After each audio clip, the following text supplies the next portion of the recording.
This is Lee with Crashtesthobby, showing you how to build the tail for the Storm Chaser. You need to keep the tail light to get the best performance. I'm going to show you both a glue hinge and also a laminate hinge. The glue hinge is much lighter. We're going to start by installing a carbon spar back 4 3/4 inches from the front of the horizontal stab. You're going to take a sharp razor blade and cut a slit into which you will put the carbon spar. The difference between a sharp razor blade and a dull one is how clean the cut is.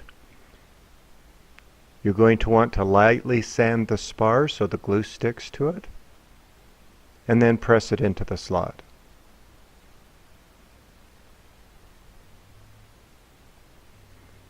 Making sure it doesn't poke out either the top or the bottom.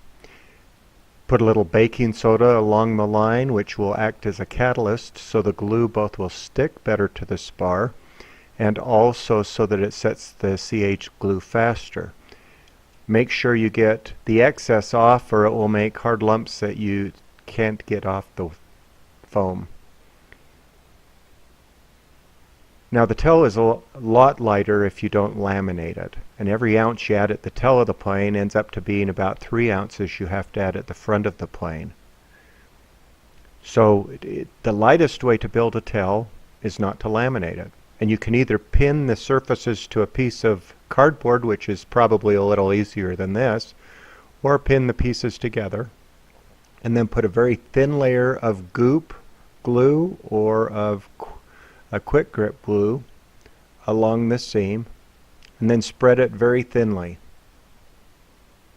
If it's too thick, the surface will be stiff and it won't move easily. You want it to come out about a 1/2 inch from the hinge line, and then let it dry.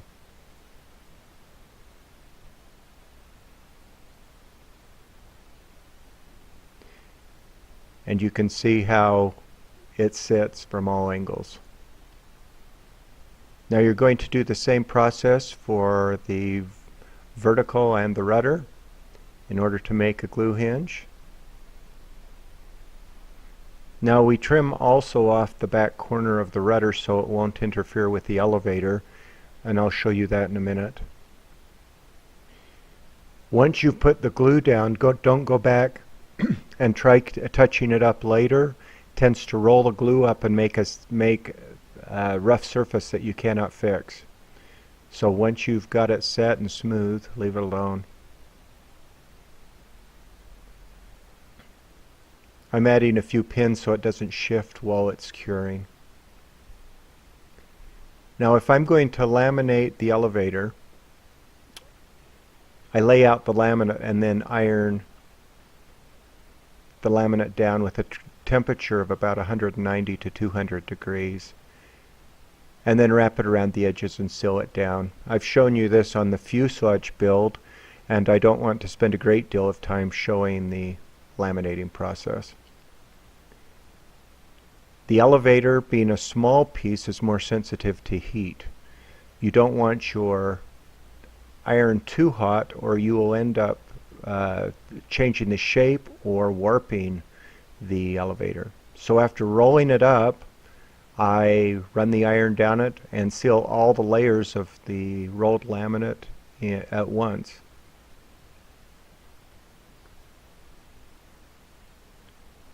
And then taking a pair of scissors, just trim it and then seal the edges down.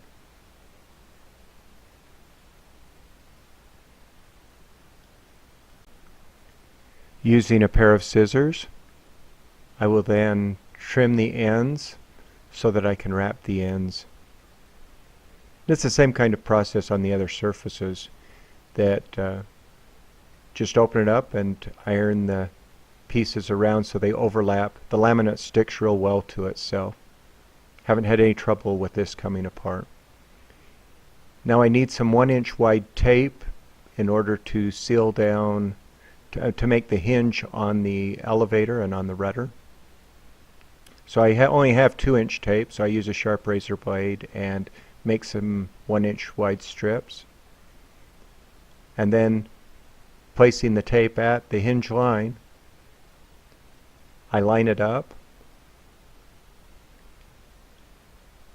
and touch it down. Tape's really sticky to the laminate, so it sticks real well. And you can see how well that hinge line moves. Now I'm going to flip it over and put a piece along the bottom. This keeps it from pulling apart and coming undone. We do the same thing on combat wings, and it is very secure.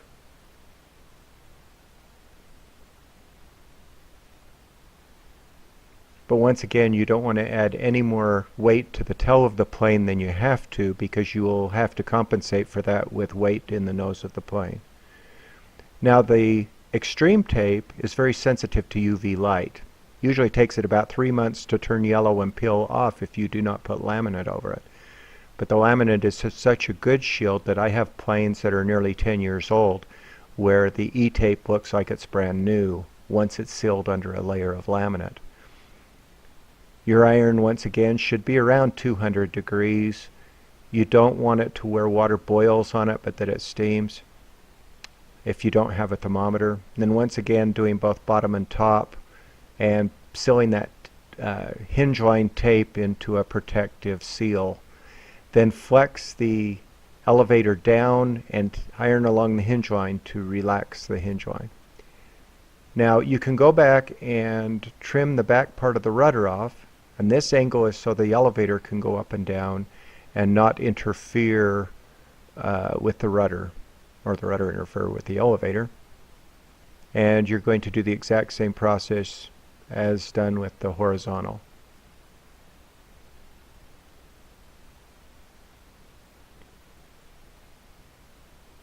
And once again, put backside extreme tape on it. What's nice is the fibers are crossing the hinge line with the bidirectional tape, and it makes an almost indestructible hinge line.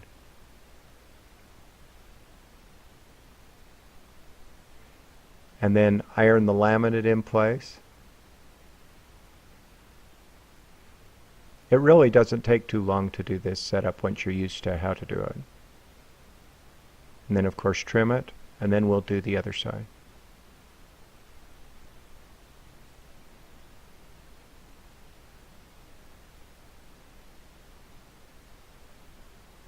And you notice how it wants to flex up? That will go away as soon as I run the iron on it and flex it and iron it again. You notice it started laying flat as soon as I had the iron on it.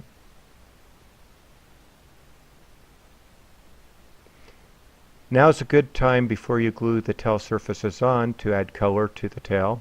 So whether you're spray painting or whether you're adding colored tape like I'm showing here, it's a good time just to add some strips. It only takes a few minutes to put tape on like you're seeing.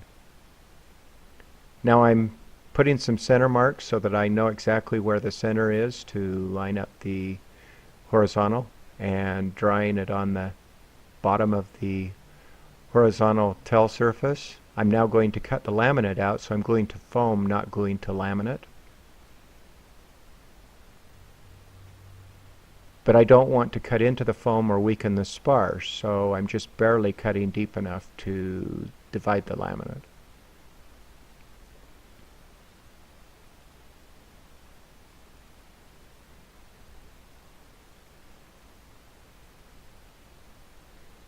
So now I'll apply some glue and glue the tail in place. I want to make sure that the tail is square with the fuselage and also level with the table. I've seen before where a tail can be shifted and not square, so just make sure that it sits square. Now to install the rudder, mark out how long it's going to be. Then I take a straight edge and a soldering iron and I punch a series of holes through the laminate where glue will go in order to glue the rudder onto the back of the plane.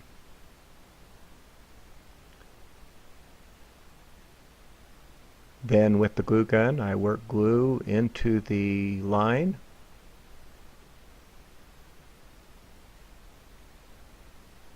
And I put a very small layer here just so that it seals down well, and press it into place. Once again, don't add too much weight to the tail of the airplane. But I am a bit of a fanatic on not having the rudder come off, so you'll see me put just a tiny, tiny smear of glue, a bead of glue along both the edge here, just to make sure that it's secure. And then make sure that the tail is square with the fuselage while the glue cools and sets. Thank you for watching. This is Lee with Crash Test Hobby.